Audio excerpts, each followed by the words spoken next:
Hey, welcome to Socialism for All. Today's date is September 2nd, 2021, and today we're doing a twofer of commentary on Reich-Wing Watch's videos. That's another YouTube channel. I believe not to be confused with Right-Wing Watch. I'm more familiar with them and like their material most of the time. Haven't checked it in a while, so don't quote me on that, but they would highlight, crazy stuff going over in the right wing, whether it's religious fundamentalists or whatever, and just try to give it some more exposure so people know exactly what's going on in the right wing underground.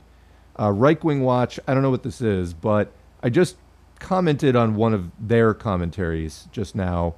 That should be up on the channel by the time that you see this. And I really didn't agree with any of the points they were making. They were trying to call Jimmy Dore and Crystal Ball and Kyle Kalinske hypocritical for their approaches and the stances that they took with regard to emergency pandemic stimulus and unemployment benefits. And I just didn't think that they made good points in that video. We regularly criticize social democrats and populists like Jimmy Dore and Kyle Kalinske and Crystal Ball. I have response videos to all of them here on the channel because we are trying to raise the bar for the US left and make our politics Marxist rather than this kind of muddled populism and things like that that doesn't have clear class consciousness and so on. So anyway, we regularly criticize them, but we really felt that in Right Wing Watch, that was just weak. I know there's like a big trend of like calling everybody breadtube now. I don't know exactly what is breadtube. I mean, I know it's a Reddit sub. I don't know what the exact qualifications of that are, other than that they tend to have bad politics. But this was pretty bad. It was like trying to defend the squad over criticism, and I felt like doing some mental gymnastics to do it. Now, that said, they have produced a long video. This is 53 minutes long, just on Jimmy Dore. And I watched 20 minutes of it so far. So I'll be watching that. It's not the first time I've seen it. The rest of the video will be cold viewing for me. And I'll just comment as I go. What I've seen so far is they did really make an effort, and they have kind of, in this, done a documentary of the evolution of Jimmy Dore. One of the main strengths, I think, is, and I don't even know if this was an intentional thing that they did, but they really showed the evolution of Jimmy Dore from like progressive and I don't know, like this is when I started watching Jimmy Dore. It was 2015, 2016. They showed that Jimmy Dore, and he just seems like a good guy with good politics. And then they kind of show him in more recent years, and to me he sounds like an unhinged maniac, which is funny because he's constantly calling other people unhinged. I think if you contrast 2016 Jimmy to this, and I know that he went through, the fallout with his like friend and hero Cenk Uygur and all that stuff. And like TYT is garbage, okay? The Democratic Party is garbage. Before anybody starts coming in here and be like, you're fake left. Like, no, I'm a Marxist. I've been doing this for a while. You saw Jimmy Dore last year, and that's where you're at. There's a lot more that you should learn. But that's what I tend to get from Jimmy Dore heads is like lots of hostility anytime that you bring up any criticism at all. This is something that really needs to be overcome because there's a lot of self-criticism not happening there. Let's put it that way. Anyway, so I think that one of the strengths of the video is showing the changes in Jimmy Dore. They're not all bad. I mean, I think that there have been stands that Jimmy has taken, particularly against TYT, where Jimmy made really good points. So credit where it's due. I think he's also had some honestly alarming trends, and those need to be called out. And the groupthink really needs to stop around that. So let's get into the video without too much more further explanation ahead of time. Like I said, it is long. And buckle up. I found this kind of depressing, honestly. I think it took me back to the headspace of like where things were at in 2015, 2016 versus now. And it's like, not that things were great, but things are so much worse now, it's not even funny, and they're just going to keep getting worse. Anyway, that I found depressing. And in a way, I understand the Jimmy Dore coming unglued thing, But we got to rein it in if we're going to have a movement that is not totally unhealthy. And, this kind of Los Angeles celebrity toxic vanity crap has absolutely no place in a revolutionary proletarian movement. None whatsoever. That is bourgeois thinking to the core, and it needs to be eradicated. So all of the sycophants, please excuse yourselves. Great. If we're ready, let's roll the video. We're starting a new channel. It's youtube.com/TYT comedy. Annulment, right? That's if you're Catholic and your wife is such a huge whore, even Jesus agrees with you, that you get an annulment, right? And then you're okay. Okay. Oh, Michelle Malkin. Oh, that. I'm sure she's been in your show before. No, she has. She hasn't made an appearance No? yet. No, and I'm partial to the dark women. I gotta tell you, she got that. That black heart, yeah. Yeah. Yeah, I believe you were created for a purpose too, to make smart girls feel unpopular and drive up Viagra sales. Cenk Uygur and the Young Turks, they were giving it to me straight, and they were framing the issues correctly. That's the beauty of the Young Turks. We don't have corporate overlords. We don't have to worry about offending our advertisers. That's why people like it. What people need is authenticity and honesty. That's what people are craving. And now they're taking the next step. If you haven't noticed, the Young Turks have gone into investigative journalism. This is a nice moment in TYT history. We've got a new tag team champion of the world! Sam Cedar and Jimmy Dore! That's right, what a tag team these guys are, man. Mordor and Sam Cedar dinner. I just listen to his show every day, and that's how I know all this shit. Well, I was just, I called Jimmy to see what he was wearing, and he told me he would be wearing the striped shirt today.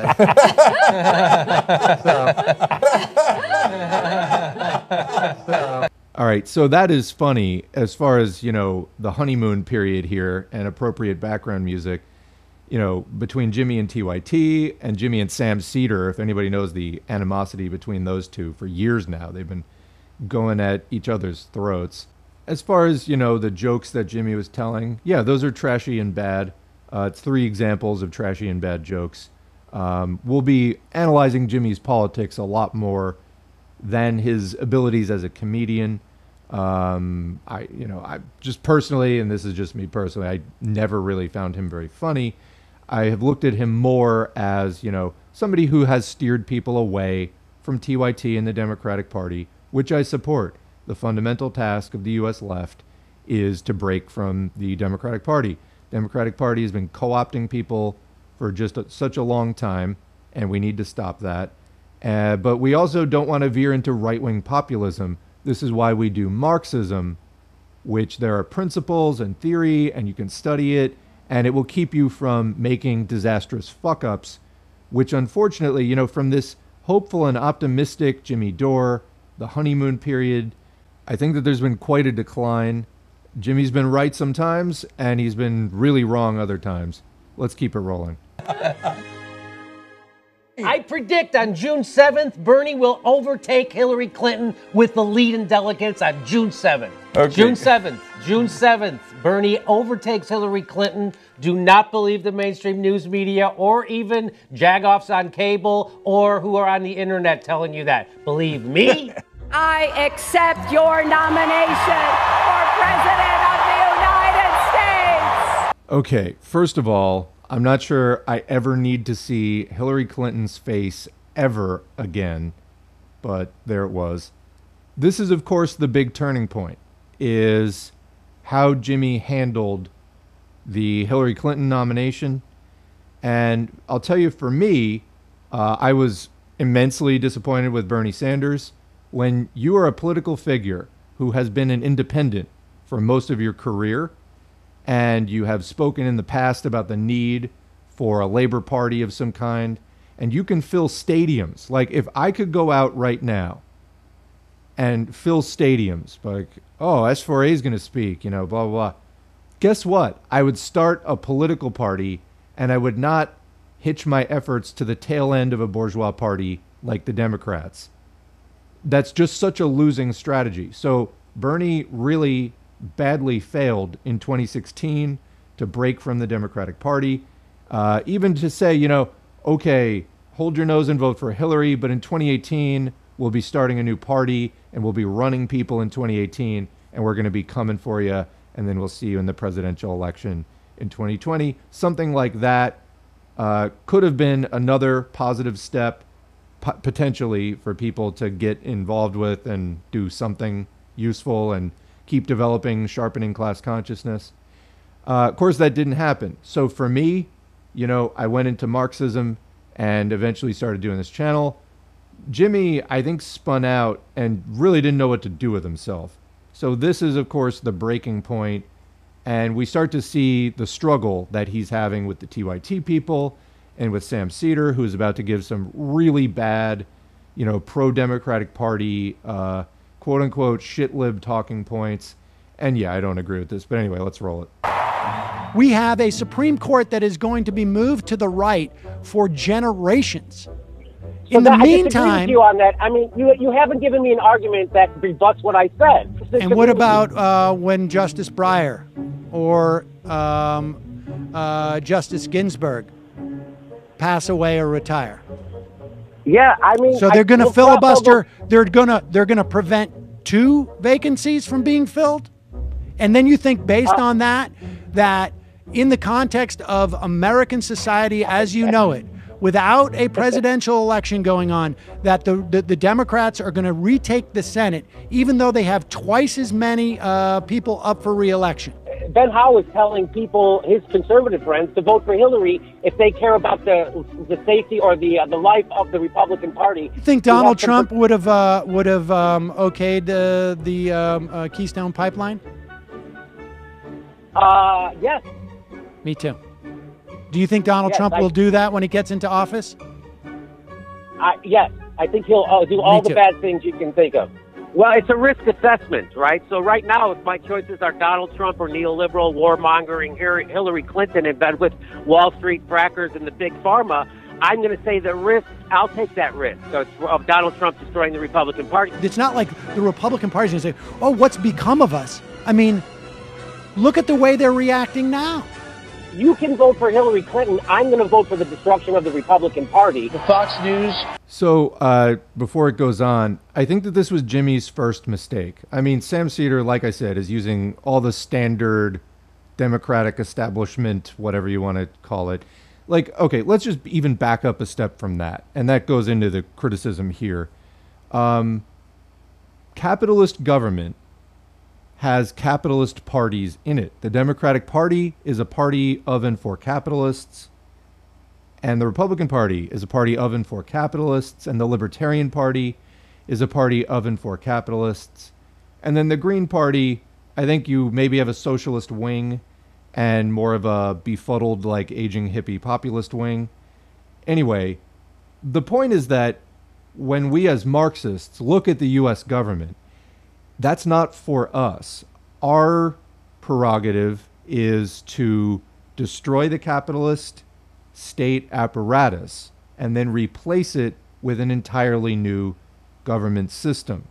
So this whole question of elections is for us really little more than maybe a head count of who voted for whom, although I'm not even sure that I do vote, but I'm not even sure that they count the votes, honestly. So, you know, you can read Engels, for example, back in the day saying that, you know, it's useful to have like a head count for propaganda purposes to say, well, look at how many people voted socialist or whatever. I'm not even sure that that works in the U.S. The elections are so bad here, so tightly controlled by the bourgeoisie. You know, like I say, I vote in case they count it, but I'm not even sure that they count it. Anyway, the point is, Jimmy's getting really caught up in democratic logic here, and you've got to just sidestep that entirely. You know, I think I eventually just told people, like, vote for Biden, don't vote for Biden.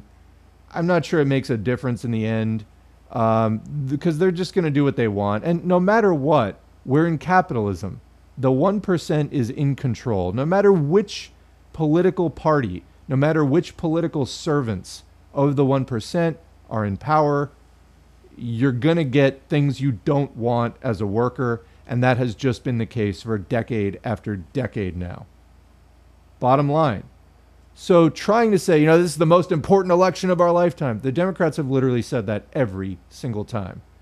But as far as Jimmy getting into this whole, I'm voting for the destruction of the Republican Party, I think it would have been wiser just to say, the system is fucked and we need revolutionary politics. And honestly, you have a better chance of getting results through that than you do through this ridiculous capitalist election system that we have. That's my belief. So here, Jimmy, in all of this liberal Democratic company, now has to go on the defensive for quite a while.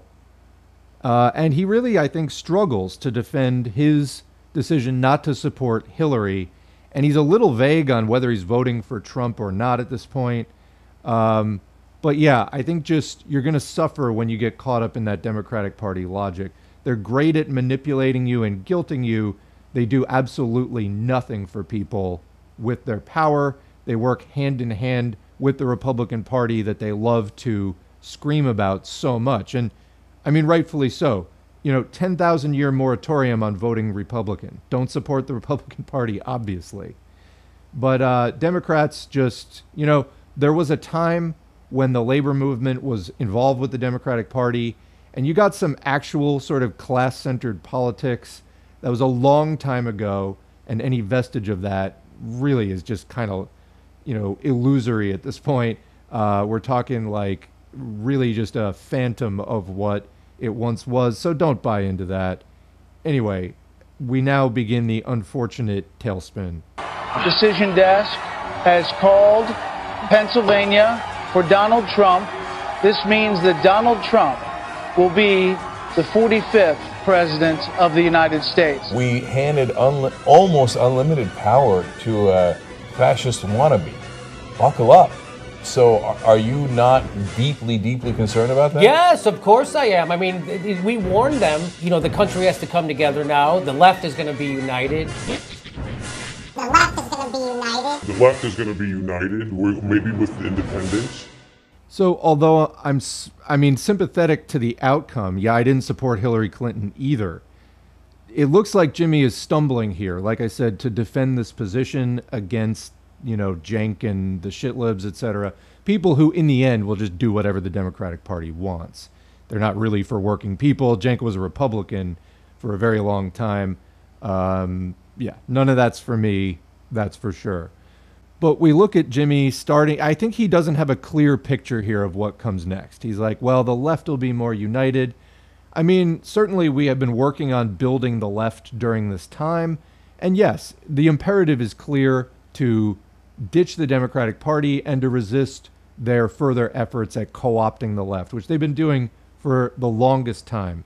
And then, they're an anti-communist party. They don't want real change. They always want capitalists to be in power. That's always been the case. So anybody seriously anti-capitalist, that's never been a good option working with the Democratic Party. But Jimmy here, he seems to be out on a limb and unsure of where to go. And when, they sort of ominously said, and maybe allied with independents. So Jimmy didn't mean Marxists. He didn't mean socialists. And we see that turn in Jimmy's audience and who he's playing to. Starts turning more to libertarians we are no friend of libertarians here. They are hyper-capitalists. And I think we have probably all seen, maybe some of you don't want to admit, but certainly have seen because it's obvious, the libertarian to fascist pipeline. When you take the implications, let alone the history of libertarianism, it was founded to oppose socialism. And then, just the implications of let's give capitalists unfettered power. What do you wind up with? So anyway, Jimmy built a large audience during this time. Those aren't socialists, and many of them do come from the right wing. You got to remember that independents, quote unquote, in the U.S. are not left-wingers. I mean, this is a country saturated with anti-communist propaganda. And, literally everything that happens that they don't like is it's 1984, just like that book by George Orwell. And, 1776, even though it was the revolution that led to the founding of the present system, that's the way forward. And like, people are clueless for the most part. So that's who you got in this audience. And then it's led by a guy, Jimmy Dore, who is not well versed in theory other than the Democrats are bad, which they are, and they lie to you, which they do. But beyond that, where do you go? Nobody knows. So you spin in circles, and then you start getting proposals of, hey, maybe the Green Party and the Libertarian Party should work together. That's a terrible idea. I've seen that happen in the 2000s. That's when I got really acquainted with libertarians, and it was a nightmare. So this is what's playing itself out now. I can tell you personally, I came from that place. There's nothing there. Nothing. You want the way forward? It's Marxism. It's actual socialism. So do yourself a favor and take the shortcut. Don't spend years mired in this go nowhere populism. And, maybe MAGA people aren't so bad. Anyway, the video is going to get into that, so let's go to that.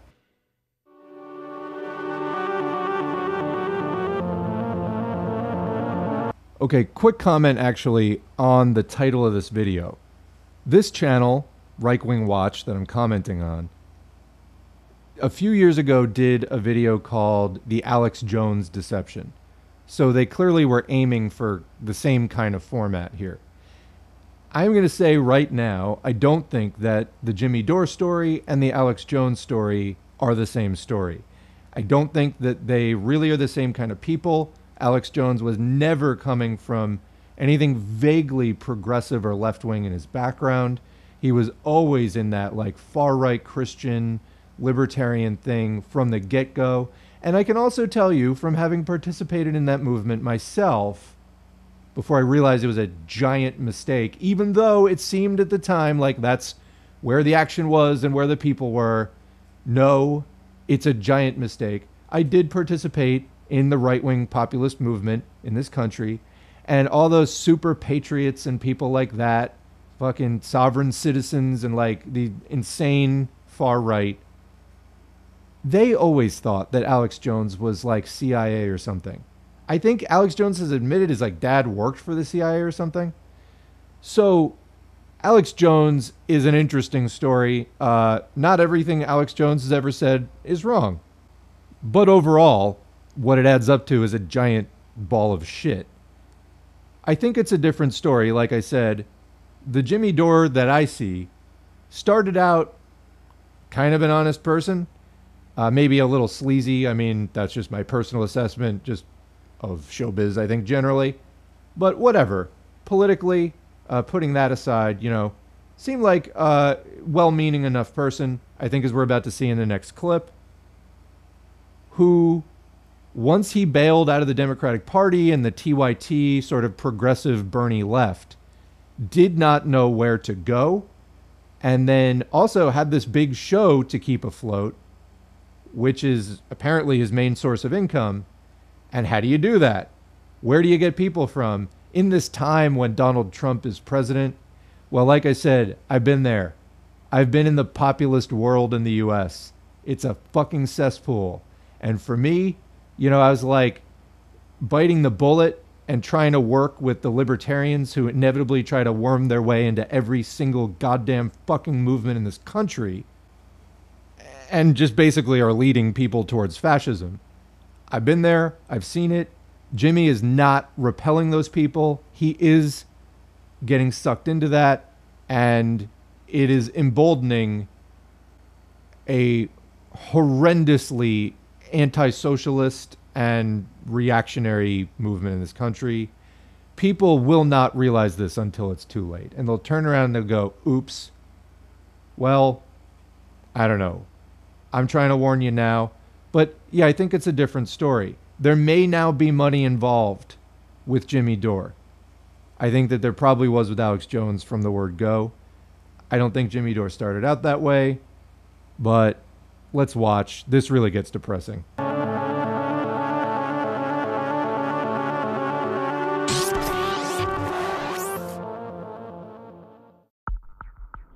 You wouldn't forgive me for going to work for the KKK, but why do we forgive not. people for going to work for Fox News? Because that is the most that is like not okay. That is so over the top, and that's what I'm saying. Like, there's no disqualification from polite society anymore.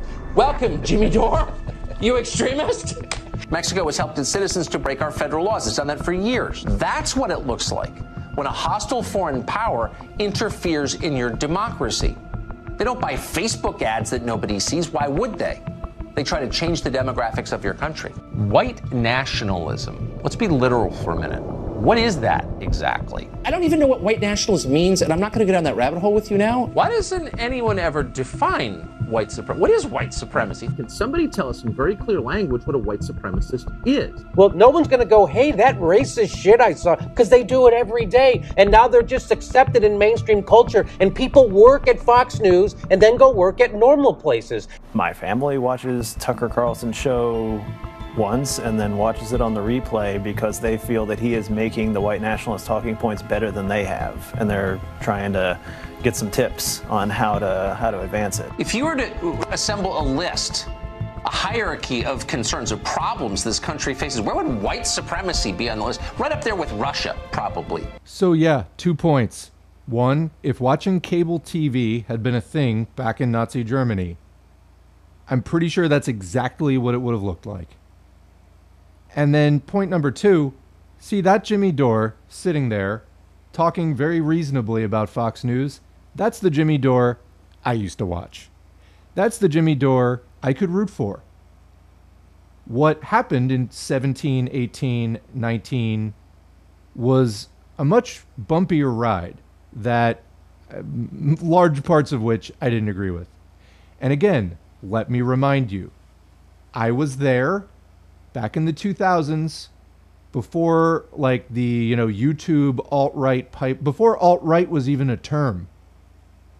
I was there, crawling around on the back pages of the internet and forums and different things, getting into alternative politics. I felt I mostly identified with green politics, but what I liked about the libertarians, in as far as I liked them, I thought that their vision of like a commerce-dominated, contract-dominated society was insane and nightmarish and dystopian. But, they had some gumption, they had some verve, they had some attitude. And, I wasn't seeing that so much from the Green Party. So I was just kind of caught bouncing back and forth like a pinball and just really disgusted and dissatisfied. And what really happened was eventually Occupy happened. And although Occupy had a million weaknesses, I was like, oh my God, something left is happening. Because I'll tell you, in 2008, when the Tea Party came out, the Tea Party was the mainstreaming of all that extreme underground right-wing shit. And yeah, it was dumbed down somewhat, and it was the kind of suburban, mall-going cable TV version of it. But it was the same basic themes going mainstream. And I was like, I know what this is. You don't want it, okay? I know there's a lot of people out there telling you this is pragmatic and, oh, we're just talking to the working class. No, you're not. It's a lot more than that. So, anyway, like I said, this is the Jimmy Dore that I used to root for. And then things got weird. Hey, does anybody remember... This is A.J. Goodman. I'm an author, columnist, and journalist, and you can find my work at blah, blah, blah, blah, blah. Like, that's the direction that things started going in, was like the A.J. Goodman world. Jimmy, I think, is savvier than that utter tool that has perished into obscurity, faded away. But I think it's a similar game of like, gee, MAGA, Boogaloo, it's just righteous populist anger. You're getting played. You are getting played. Let's continue. It's actually not a real problem in America. Let me just stop. Can I, before you get to that? So people always say that about Tucker, how he has these vile opinions. And I'm like, is it worse than an evidence-free red-baiting conspiracy theory aimed at the president of the United States? What about us? What about our country? We're being invaded. It's going to overwhelm our country and change it completely and forever. And our viewers should know that. Is it more vile than a fucking red baiting? If anyone should love America, it's Ilhan Omar. This country rescued her from a squalid Kenyan refugee camp and made her a national figure, quite an ascent. But Ilhan Omar is not grateful. She hates us for it. The problem is, there are many of us here who do like this country. We live here. We don't want to destroy it.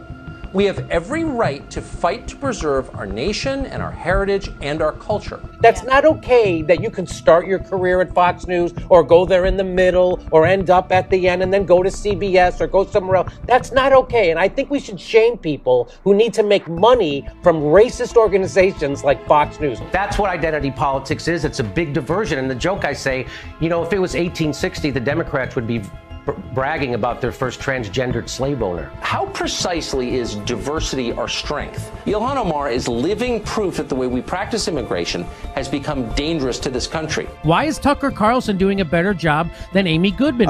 Tucker, I think, had a line recently where he said that immigrants make America dirtier and poorer. So that to me is a vile statement. And if I think you're mixing up a Louis C.K. act. I don't remember that one. Okay, so what Tucker Carlson was saying there are just straight up neo-Nazi talking points.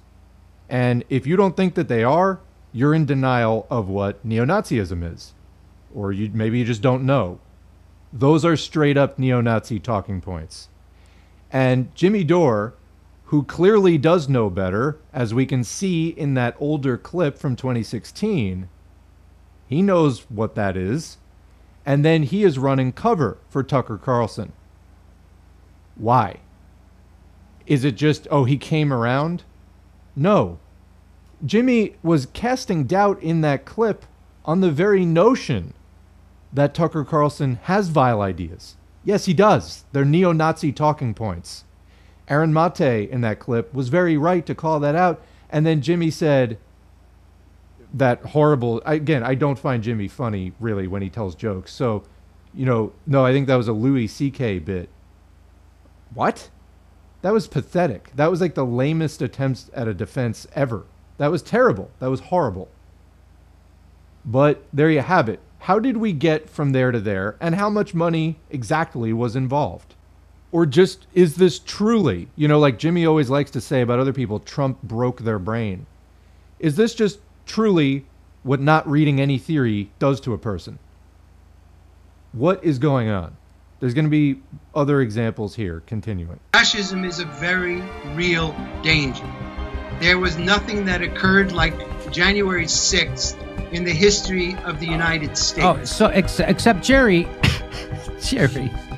fascism is from the left and the right in America. The thing that Jimmy Dore just said, fascism is from the left and the right, that was not a joke. But you know what is a joke?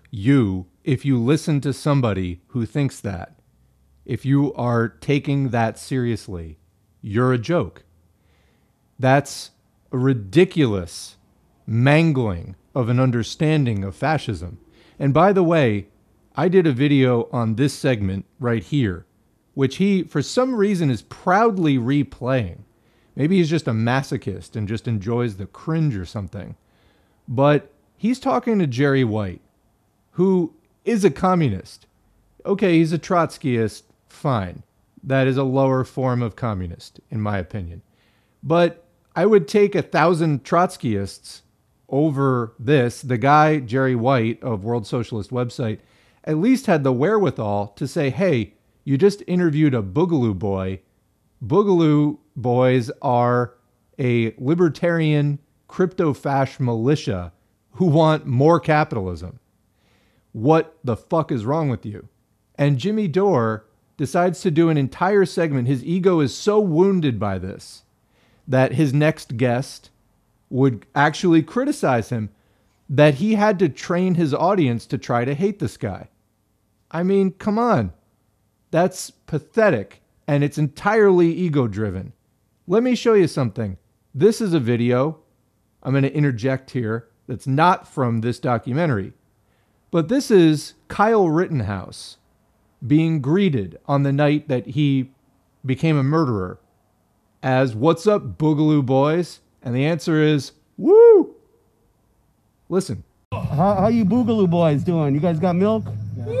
All right, good. Otherwise, I got you. I got some of my backpack. I forgot. I'm an asshole. Yeah, I got some in my back inside. No, I feel like a dick. I got it and I bought it, and now I'm not using it. And you guys could have used it, you know? It wears off. Yeah. I know. Well, I appreciate you guys letting me cover you guys. Fucking time. That's how you know you're fucking alive. Yeah. Live. We're just like combat. Hey, Dad. If you can keep people from pointing their guns at the crowd, it'd be great. Yeah, no laser pointers either. No laser pointers. They think that's guns too. That's what started most of it. So there you go. Little glimpse inside the world of Boogaloos in action. This is not what we want. This is not compatible with a socialist vision for the United States. So, again, Jimmy Dore, fascism is from the left and the right, quote unquote. Yeah. Let's get back to the video. I came here to speak on behalf of Donald Trump. I think this country needs 50 Adolf Hitlers, quite frankly. One for every state. Fascism is from the left and the right in America.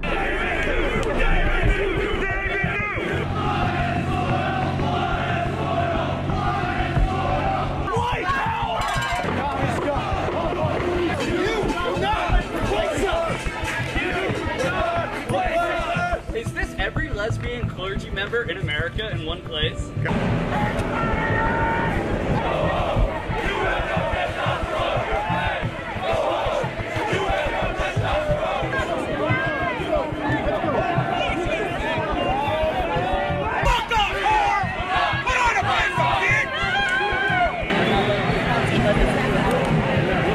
Fascism is from the left and the right in America. The right is going to pick a fascist within 10 to 20 years.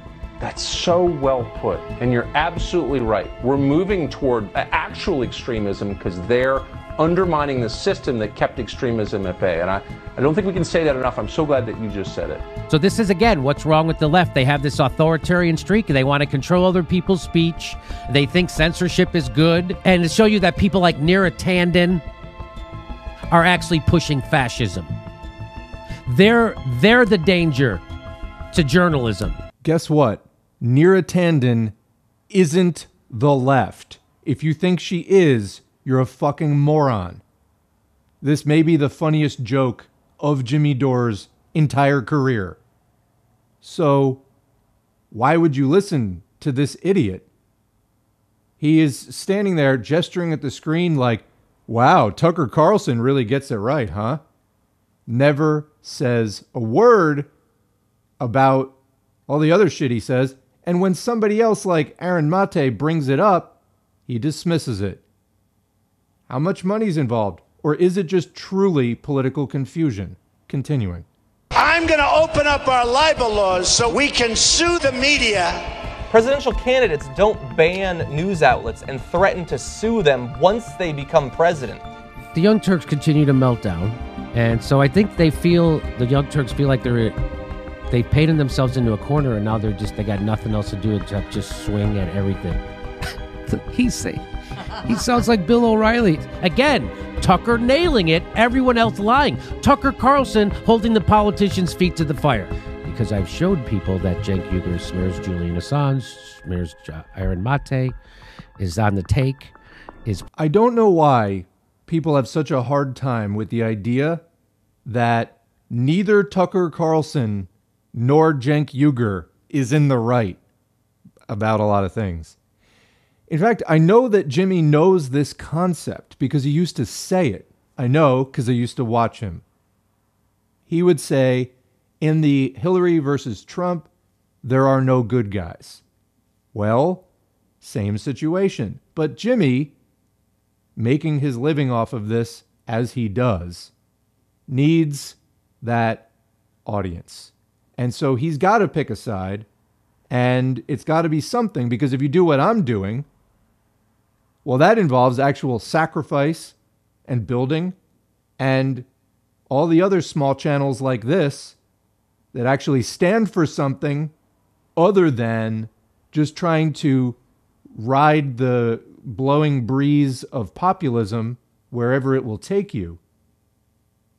Those of us who are trying to build an independent Marxist left to actually try to fight for socialism and not just for clicks on a channel, then you would lose that whole base. You know, the base that is bringing you ad revenue and super chat revenue. If you actually take a difficult but correct position and try to fight for it and build a movement, there's not necessarily a career there. But that's what needs to happen. And it's not happening at the Jimmy Dore channel, though there are a lot of people who seem to think so. But I'm telling you again, Jimmy Dore, though he has, called, for example, Cenk Uygur out on some things that deserve to be called out. Great, you were correct. That's not like the highest bar in politics. I don't know if you know that. Like, the political spectrum doesn't run between Jimmy Dore and Cenk Uygur. That's not like the dichotomy of U.S. politics, okay? But that's the trick Jimmy knows, and he just runs with it. It's very shallow. Continuing. Pro-imperialism and runs interference for Democratic politicians instead of pressuring them. And, he's corporate. He takes money from DNC's biggest donors to fund his show. Iraq is a crappy place filled with a bunch of, semi-literate primitive monkeys. But I just have zero sympathy for them or their culture, a culture where people just don't use toilet paper or forks. If he's so bad, normally he's such a bad journalist, but he's nailing this. Western civilization is our birthright. It makes all good things possible. Undefended, it collapses. And so we've got to fight to preserve it. It's a war with one side trying to erase all remnants of its opponent, in this case, Western civilization. Is the culture into which they're coming, the Western civilization we're talking about, superior to the culture that these immigrants are bringing? Do you think it's possible to move a large Muslim population into the West and successfully integrate them into Western culture? Have you seen that anywhere? I know that Jimmy Dore is an unstable con man, and that right-wingers love him as he helps them attack real progressives. Name them. He's a bought and paid for corporate tool, which is what Cenk Uygur and the Young Turks are. Why is Tucker Carlson the one telling us this? And Bernie pushes the goddamn stupid Russiagate thing. So this fucking charlatan takes $24 million from the establishment right-wingers and DNC donors. Why is this guy getting it wrong and every other motherfucker getting it right and every other motherfucker gets the story wrong? Why is that? Because they're bought and paid for and they're not journalists. People like this don't bother to work. They don't volunteer or pay taxes to help other people. They live for themselves. They do exactly what they feel like doing. They say exactly what they feel like saying. They spray paint their opinions on buildings. On television, hour by hour, we watch these people, criminal mobs, destroy what the rest of us have built. They have no right to do that. They don't contribute to the common good. They never have. Yet suddenly they seem to have all the power. And Mother Jones. Fucking Mother Jones. What a joke of a fucking rag magazine that thing is. So this, in Jimmy, is somebody going off the deep end here. He's way out of his depth. He is getting played so hard and either willingly going along with it or is too stupid and ignorant to realize it. But this is hardcore. And this, I think, is one of the stronger points of this documentary. So good job to Reich-Wing Watch. A lot of these, again, like I said, if watching cable TV had been a thing in Nazi Germany, I don't know how different it would have been from the Tucker Carlson show, if at all. Some of those clips were, like, intense. But again, nary a word from current incarnation of Jimmy Dore. What would 2015, 2016 Jimmy Dore have said about this, and what's that difference? What accounts for that difference? You know? You can realize that the Democrats are scummy. As a Marxist, I reject it all. The whole of the capitalist world and government. They're out for themselves. It's in their class interest. And those class interests are diametrically opposed to mine as a working person. So I realize that. And the Democrats are one of their parties, and the Republican Party is another one of their parties, and the Libertarian Party, and so forth, and the Constitution Party. But that doesn't make Tucker Carlson right about anything. anything. So, yeah, I mean, Jimmy is raising the question, but then missing the implication. Why is Tucker Carlson getting this so right? I don't know, maybe it's bait, you moron. Like right-wing populists always do this. Later on, maybe this week, maybe next week, we're going to do a video on the channel about how Ronald Reagan pushed employee ownership. That doesn't make him a left-winger. It makes him a right-winger using a ploy of populism to try to shore up support for the status quo. That's what that is. And somebody who can't see through that isn't qualified to lead any kind of political movement, even one based in entertainment on YouTube. That is my final verdict. We have a lot more of this video to watch. And honestly, you know, you could leave it here. Until Jimmy Dore starts to answer for this stuff, I don't know what the point is. Many other people could make the points he's making about the Democratic Party without all this other shit attached to it. That's entirely possible. Also, from a socialist perspective, implicitly, Jimmy Dore and others like him who have not taken on an actually socialist outlook arguably are holding their audiences back. You want to actually, you know, do something, contribute something positive, then sell your audiences on socialist positions. Don't ride the waves of populism, which, again, you're just going to be manipulated because you're in the bourgeoisie's body of water there. And it ultimately leads you nowhere.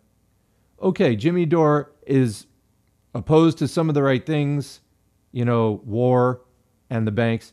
Ultimately, if you want to escape this whole system, Tucker Carlson is not going to give you an out for that. And collaborating with him just,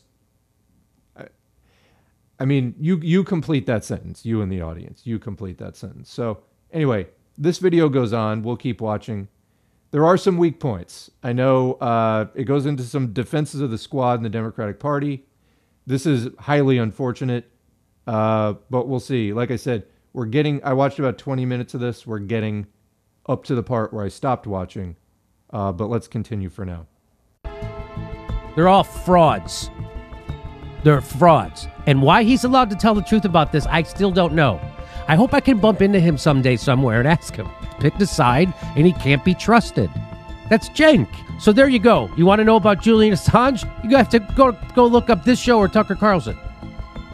Or Tulsi Gabbard. Go to Tulsi Gabbard's timeline, because she doesn't equivocate on this shit. And shame on you, MSNBC. Okay, got away in quickly on Tulsi. Can't forget that. Part of the Jimmy Dore experience.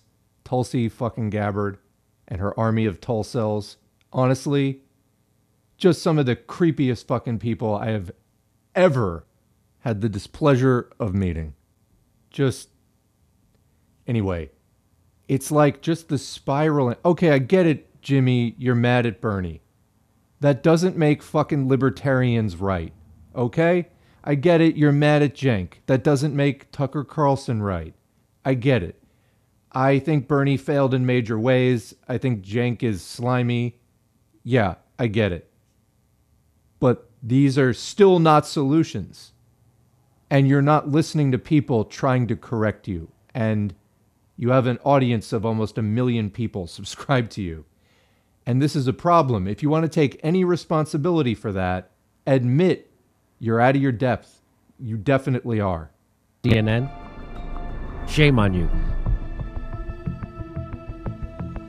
So they want to push those sick people off on the government. And that's exactly what they did. So now their profits are going to go up because of this. The 60 to 65-year-old people suck their profits out. Now the government's going to pay it. How does he end up having the same position as Mitch McConnell, which would be against the Medicare expansion? Okay, so up to now, I have been pretty much in agreement with the points that this video is making, and I think that they've been making them well. This, unfortunately, starts getting into, I think, really bad points. kind of like the first video that I put up on the channel tonight, which involved the squad. And unfortunately, I think a lot of those criticisms by Jimmy and Kyle Kulinski and other people are correct insofar as they go. Obviously, they're not, they're coming from a different place politically. But I think, as far as analyzing the logic of electoral politics, they were correct. And what Jimmy is saying here about criticizing the Medicare expansion, I mean, insofar as it goes, is accurate. And that doesn't necessarily mean that you're arguing against it. You're just pointing out why it's so limited. Because kicking the people who are most likely to get sick and drain resources, that actually does, but you keep the private insurance system. That actually is closing in on the most profitable. I mean, if you're an insurance company, how do you make money? You make money when people don't get sick and they don't use medical care and they don't have to pay for it. I mean, the insurance company doesn't have to pay for it. So you kick out people who are over 60, who are much more likely to get sick and cost you money, then yeah, you're going to protect your profits. I think with all of his flaws, one of the things I do think that Jimmy is sincerely interested in is the Medicare for all. I could be wrong, but my belief is I do think he's sincere about that. And yeah, we don't need Medicare just for people who are over 60. We need it for everyone now and get rid of the private system completely. That's not having the same position as Mitch McConnell. So fuck you to Dylan Burns TV, whoever this person is. I haven't seen them before. That's just not really what is being said here. So criticize Jimmy, I think, on the right things. But now we start getting into the defenses of the Democratic Party, and we know that Jimmy Dore likes to attack the Democratic Party. Like I said, from a Marxist perspective, why wouldn't you attack the Democratic Party? It is a tool of capital, absolutely. And its function is to prevent socialism. They constantly are co-opting movements towards socialism into an anti-socialist party. So yeah, they are nobody's friend among Marxists. So let's not defend the squad. Unfortunately, that's what this video is going to go into for a while. We'll see where it goes after that. Against the coverage of dental, against the coverage of vision, and he's going to stand here and act like he is the purity testing left-winger who needs to cast TYT, Anna Kasparison, Cenk Uygur, Kyle Kulinski, everybody but me out. And he's going to be the one to purity test while he's arguing against a Medicare expansion. Here it is. Here's Bernie Sanders. Vision care is health care. Dental care is health care. Hearing care is health care. That's why we must expand Medicare to cover dental care, eyeglasses, and hearing aids. So this is their scam now. I've got tons of evidence that NPR are straight up liars. Here's some of it right here. That the right wing has no evidence that Facebook is biased? Well, right there, that's just a straight up lie. And that shows you how establishment media works. NPR, Facebook, the Biden administration, Silicon Valley, they're all in the same cabal. They're all in the same cabal. Interesting. Interesting choice of words there. So let's look at this bias. The top 10 performing links posted by US Facebook pages in the last 24 hours are from number 1, Franklin Graham, number 2, Ben Shapiro, number 3, Ben Shapiro, number 4, Dan Bongino, number 5, Dan Bongino, number 6, NPR, number 7, Ben Shapiro, number 8, Ben Shapiro, number 9, Ben. Yeah, so I know a thing or two about Facebook. S4A started out as a Facebook page. We got kicked off several times. We did a story on this on the channel. It's Facebook equals Fashbook, ? Facebook is run by Republican Party operatives. And yeah, anyone who knows anything about Facebook knows that it's strongly biased towards conservatives. It's like Boomer Central. I mean, it's really thick, actually. I think there's still some left-wing groups on there, but I haven't been on in, I don't know, what's it been, like 6 months? Anyway, I'm not even trying to get back onto it again at this point. But yeah, Jimmy went down this whole, and I did a video about it at the time, about Jimmy specifically, saying, this is like big tech censorship. That's a Fox News talking point. again, just getting all twisted up in this stuff because the guy has no political center at all. And the next section is going to get into that some more. And I think, again, this is a serious point, going back into this whole right-wing populism, neo-Nazi adjacent stuff. Let's get into that. Hero number 1010 Crew. Look, a protester sits inside Nancy Speaker Pelosi's office. We will not back down is scrawled on a folder.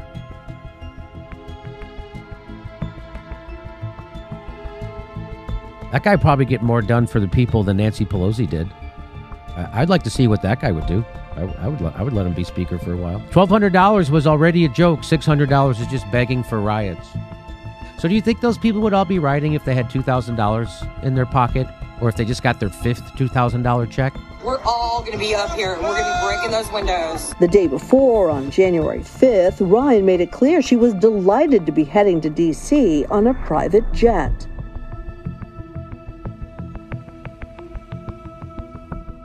Nice-looking, regular, normal people. She's a business person. She's supporting this, right? So she's supporting xenophobia, fucking blatant racism, the most misogynist, the biggest slob anti-family to ever run for the Republican nomination. So we've been saying this. I said this in the summer when there were all those protests. You think those people would be out there protesting, risking getting COVID if they just got their second $2,000 check?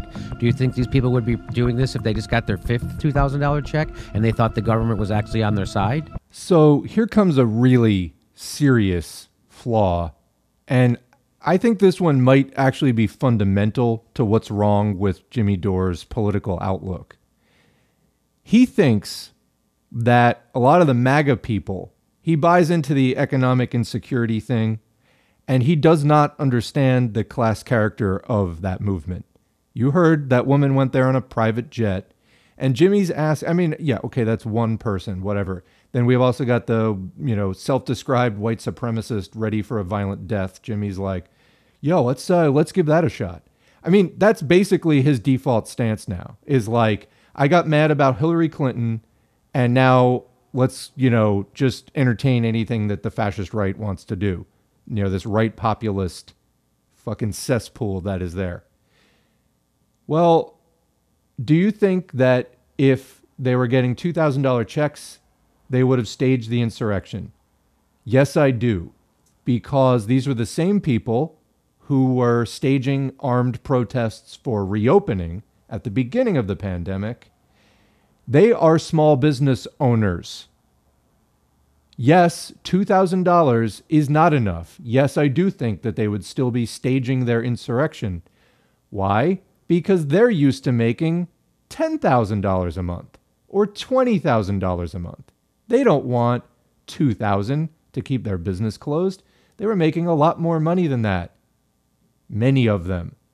Yes, I have been a small business owner myself, and I know what that's about. Some of them struggle. But by and large, the people joining in with the 1-6 insurrection at the Capitol, not the same people hitting the streets over the summer in the BLM protests. They were the people talking shit, like Tucker Carlson, calling us criminal gangs and whatever the fuck else he was talking about. But that's Jimmy's preferred guy. Meanwhile, he's going to run cover for the MAGA crowd, and that's who Jimmy has thrown his hat in with. He thinks that they're just working people like me and you. Well, they aren't. Jimmy has made the point on his show many times that a majority of Americans can't survive a $500 to $1,000 emergency. That's not who we're talking about here. It's just not. So, you want an actually socialist movement? Get into Marxism. You want to get led around by white supremacists and all this other shit and Tucker Carlson? Go the populism route, because that's where you're going to end up. Also, keep in mind, this whole thing, I mean, the money issue aside, what were these people's attitudes towards COVID, basically? It's just a flu, it's not real, it's a hoax, all of that stuff. So you really think that $2,000 a month was going to change that? Totally, totally flawed analysis. This goes much, much, much deeper than that. Jimmy doesn't understand it, can't see it. Everything they said they've stood for is out the fucking window. Nice ladies like that standing behind one of the grossest people in the fucking country. By the way, the most hated politician in the country. Only second to Hillary, maybe. These nice people, they all couldn't wait to get behind them. Unfucking believable. How nice they look. They all look like regular, normal people. You'd never know.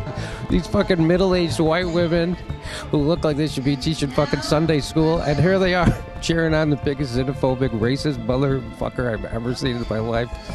I've said it before on the show. I went to a Trump rally last week, 2 weeks ago, and I immediately realized that it's not being covered the way it should be covered. It should be covered as a hate rally, which is what it is. But you have lots of good-looking reporters standing in front of cameras saying that it's just another political event. And what he said today was this: he called her Pocahontas, and but I'm being neutral. So. I wish it would be nice if they did, the Huffington Post, when every time they cover Donald Trump, they end with the Donald Trump is a race-baiting, xenophobic, racist who incites violence, and it's like, hey, by the way, this is who this is. So yeah, that's the old Jimmy Dore, the one that I started watching back in 2015, 2016, just looking for stuff to watch on YouTube before I really got into communist YouTube. So that's the guy, there's a well-meaning guy who knows up from down and knows the basics. And then somewhere in the Trump years, he gets completely lost. Again, why? Is it just the money or is it something else? Now we're going to go to a clip of, that was the before. Now we're going to watch the after. As a result of unprecedented and ongoing violent situation in Washington, D.C., we have required the removal of the President of the United States tweets that were posted earlier today for repeated and severe violations of our civic integrity policy.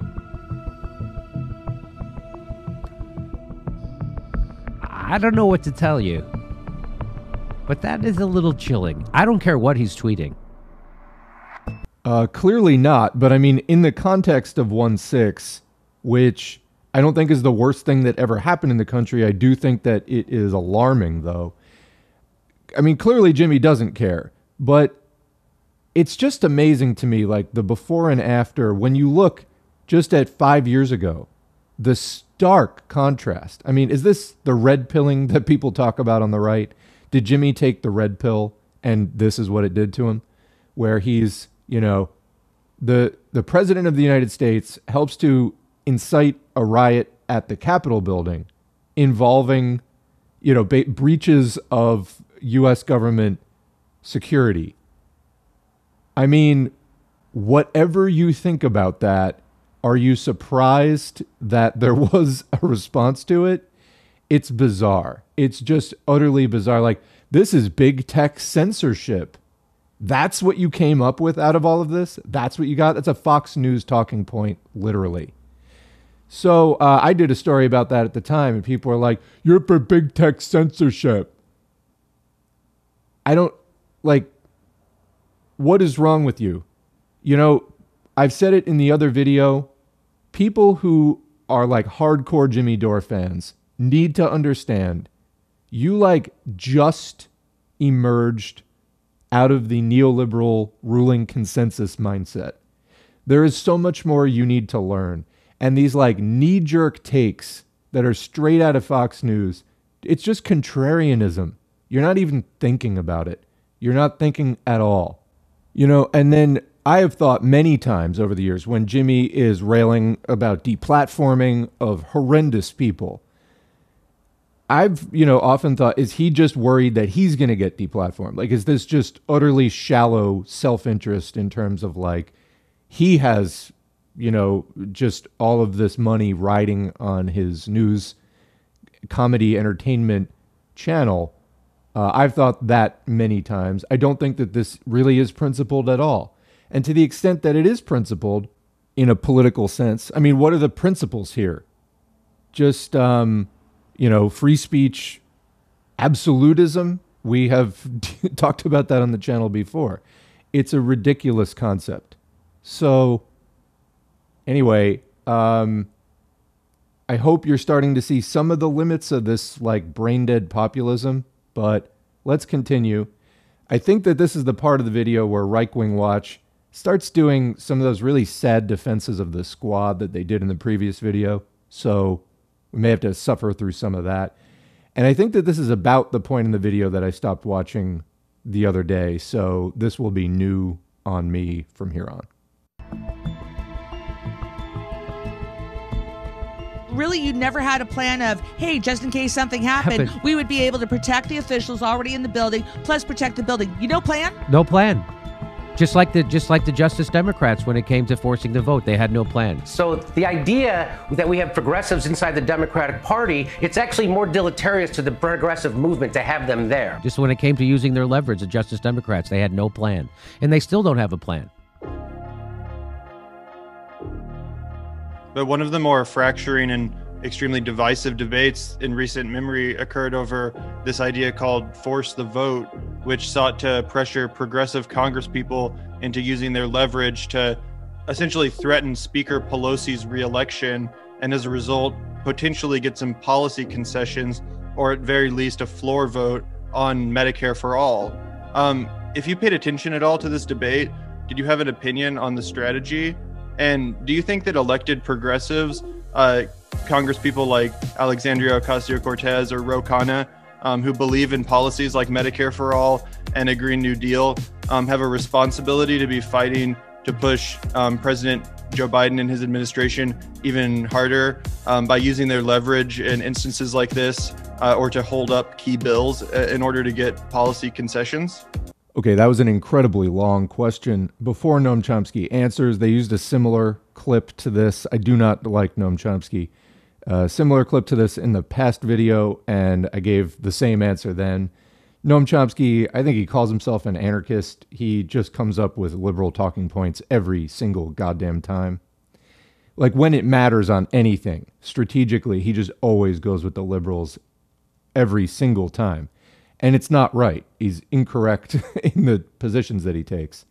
So this question of force the vote, it was threatening Pelosi's seat using the little leverage that they had managed to win.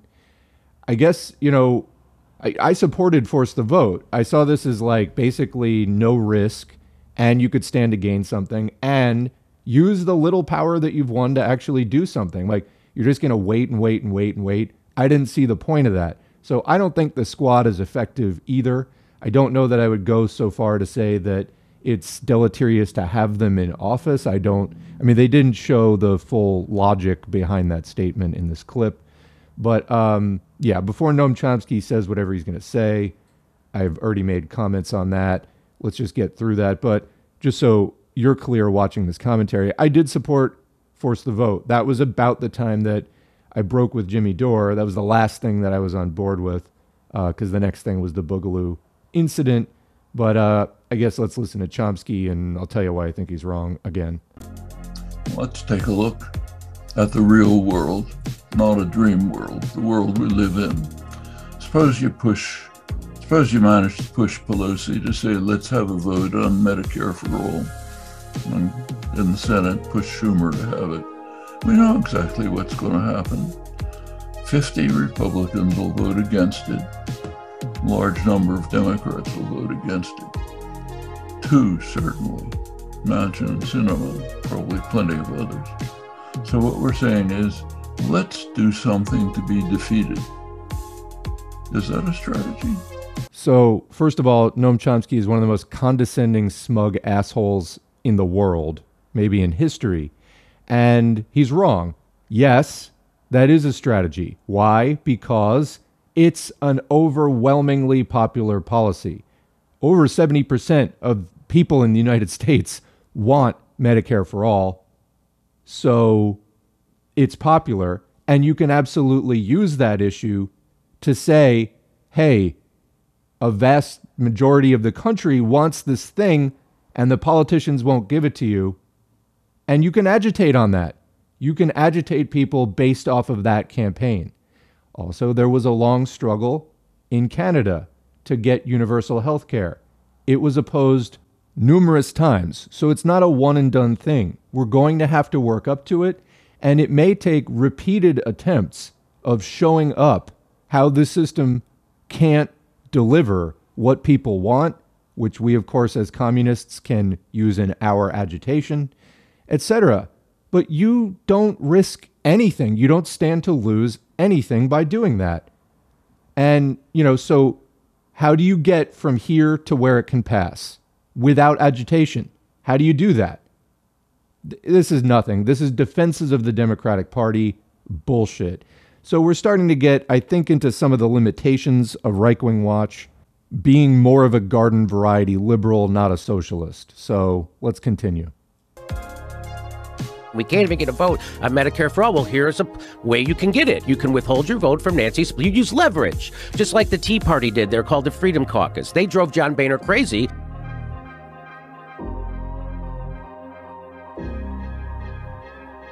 Okay, I'd like to let the video run, but the point on the screen that the squad is dissimilar from the House Freedom Caucus or the Tea Party, I really fail to see how this is relevant. It comes back to the question of, why did you elect them if not to actually do things? Just to have their names on the roster? Just to say, I believe these things in my head? What does that matter? So, yeah, the squad is fewer in number, and they don't have the same kind of backing. At least initially they didn't. They're getting assimilated into the Democratic Party for sure. But I just fail to see the point here as working against Jimmy Dore. In fact, I think a lot of people came away from the Force the Vote campaign saying, Force the Vote is a really good idea, and it's really unfortunate that Jimmy Dore had this idea, or was at least the most vocal proponent of this idea, because of just how sort of unprincipled and all over the map he is. But this honestly was a good idea, so credit where due. And, for once, I do think that the Medicare for All issue is something that Jimmy believes in his heart of hearts. I think that. So for once, his sort of often bordering on deranged criticism of the squad, he will just attack them for everything. And it's like, okay, we get it. We get it. They are who they are. We get it. Let's move on and not spend every waking moment, harping on that, because you never go beyond it and it's becoming your personality. I get it. But Reich-Wing Watch here, so what's your point? I mean, there's a reason that the billionaires put the Tea Party in Congress. It wasn't to sit there and look nice or to say things. It was to do things. So I think that you're really failing on this point.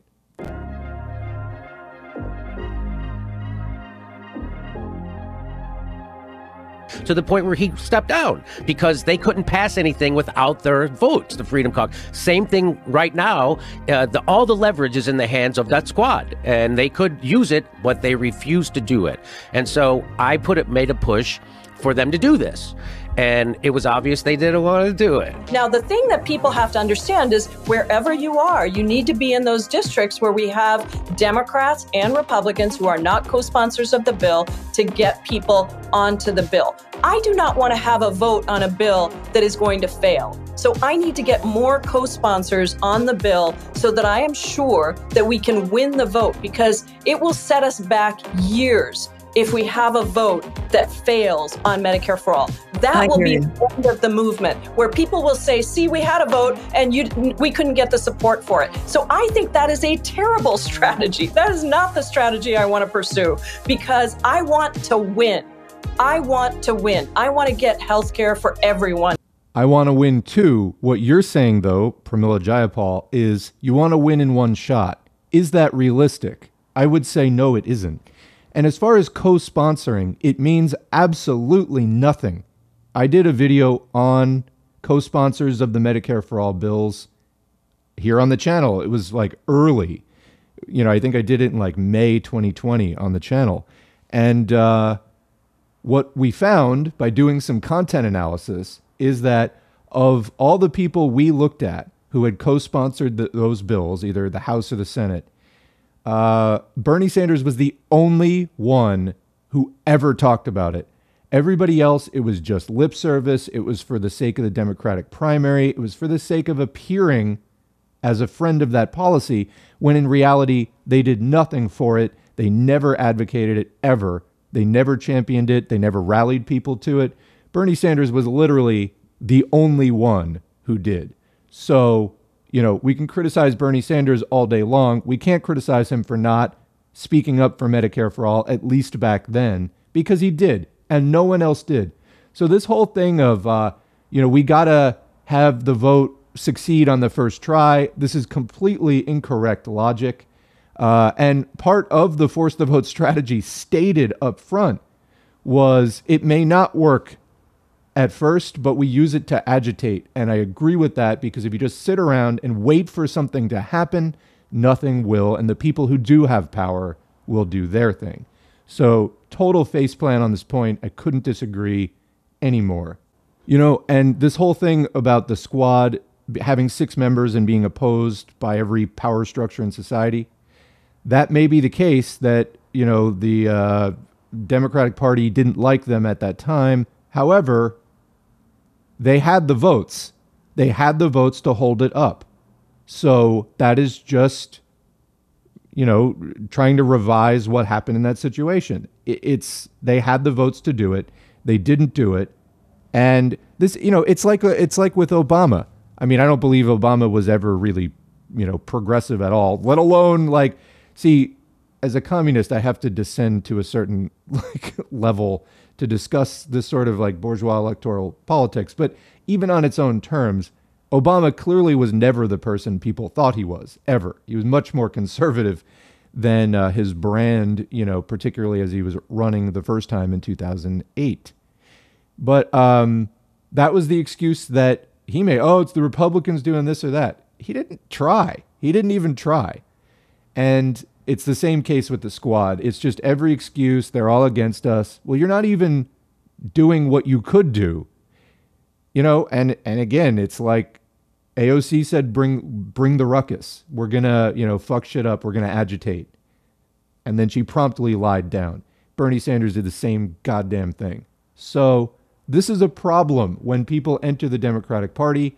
I'll say it again. The fundamental task of the U.S. left is to break completely with the Democratic Party, because this is what happens. It's been happening decade after decade after decade after decade. That's just a fact. Moving ahead. And you don't get her to do what you want her to do by being fucking nice to her. You get her to do what she's supposed to do by ripping her to shreds, which is what I'm doing right fucking now, because she has it coming. And it's not just her. They all do. She's the only one engaging on Twitter, which is why she's getting it. The issue that I have with this is that Jimmy Dore doesn't talk this way about anybody else. Right now, AOC and the squad are the most left-leaning people in American government. They are, and they're the most left-leaning people that have been in American government for a long time. So, I want to say right off the bat, there's nothing wrong with challenging or criticizing very left-leaning people in government.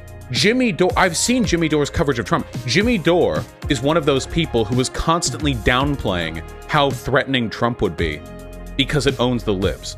Jimmy Dore was one of those people who would constantly be, libs are hysterical. They're hysterical about Trump. They have Trump derangement syndrome. He actually uses this term, Trump derangement syndrome. When he went on Tucker Carlson and pleaded with Trump like a good little boy. And then he comes here and he says he's ripping AOC to shreds because AOC doesn't want to engage in a harebrained strategy that has literally zero chance at procuring any positive results for anybody. Okay, so first of all, fucking Vosh. Okay, point in itself. Running cover for AOC. What did you elect her for? So people listening to this who might be Vosh fans, Vosh is not good, okay? Vosh regularly has garbage takes on important issues, and we, among many other Marxist channels, have done videos pointing that out in detail. So if you're interested in why Vosh is not good, I have a whole playlist of Vosh response videos. So anyway, but this is, so how do you get results out of AOC? He doesn't answer, okay? Now it's true, Jimmy Dore downplays Trump and sucks up to libertarians. But that doesn't make not demanding results from AOC wrong, you know? And as far as he doesn't talk this way about anybody else, that's not true. He regularly trashes anybody else from, you know, Nancy Pelosi, Chuck Schumer, etc. And I think that the point here is that these are people who put themselves out there as friends of the people and friends of the working class. And challenging that narrative became a priority. I do absolutely think, as we've gone over in this video, Jimmy needs to keep it consistent and not cozy up with libertarians and Republicans, because they're even worse. They're just, I guess you could say, hypocritical in a different way, because they have long, not been the party of the working person. They're a party of capital brazenly, and every awful neo-feudalist, mega church loving thing that the far right can come up with. But, they don't play to the labor left as much, except for the very racist parts, which definitely exist, and that's a whole thing in itself. So I guess what I'm trying to say is the Republican Party paints itself as less virtuous in the first place, although they're starting to creep back in with this gritty populism, and Jimmy is falling for that. Okay, so that said, hopefully that's clear. But, certainly when you have somebody like an AOC saying, we're going to go out and change things, or a Bernie Sanders saying, we're going to go out and change things, and then not doing that, I do think Jimmy is, there may be money involved, there may be whatever. I have a hard time thinking that the emotional response he produces is purely calculated. I do think he's actually upset about that on some level. I think he was genuinely heartbroken over the Bernie betrayal and everything else. And I think he's taking it out. He's kind of gone full Joker here and going back around to some antisocial behavior and propping up some antisocial things in response to that heartbreak. It's not a good thing. I don't think it's a healthy or constructive response. And I wonder at this point, that may have started as an organic phenomenon of him being mad and wanting sort of revenge on Bernie and AOC. I wonder if right-wing interests have just sort of piggybacked on that, But that doesn't make, Vaush is right about anything ever, but it doesn't make this other, left gatekeeping that Vaush does and that Reich-Wing Watch is endorsing in this video, it doesn't validate that, because, then we still wind up with no results. I don't know if you noticed that, but we still wind up with no results, and we're not building anything. You just get this thin slice of Rose Twitter defending AOC. So what do you actually get? It actually looks like you're trying to have nothing happen. So yes, we can do better than Jimmy Dore, who is wildly inconsistent, or at least very vulnerable to manipulation by right-wing populists. Jimmy likes to tout his labor union membership. Let's remember, labor unions, not necessarily the most progressive socially, okay? We can cover this at greater length at another time. But, the reason that they went for Trump, it was partly economic anxiety. And it's partly that there's a lot of racists in the U.S. labor movement also. I'm sorry if anyone's feathers are ruffled by that, but it's time to stop tiptoeing around these issues, that the U.S. is just kind of a racist place. And if you haven't spent a good chunk of your life trying to unpack that, it's probably still with you. So we're going to stick with the video as it is right now, but believe me, we'll be coming back to that again. I'm thinking I might just wrap up the video here for the moment, because it is getting pretty long, and I have a number of other videos I want to get to today. So I think I'm going to finish this up in a part 2 later. What do you think of this so far? Let us know in the comments, and more videos on the way. Thanks for watching so far. Thanks to the current patrons whose names are on the screen. If you want to head to patreon.com/socialismforall, you can get your name on the screen for as little as $2 a month. All of those donations are encouraging, and they also help out. In any case, if you want to help out the channel, liking, sharing, and subscribing, as well as leaving comments, all help to boost the channel. We've had great growth on the channel in the last year, and I really thank everybody who has been supportive. We really need to expand this conversation against capitalism and for socialism, while sticking to some actual principles and trying to actually learn and teach Marxist theory. So thank you for contributing to that.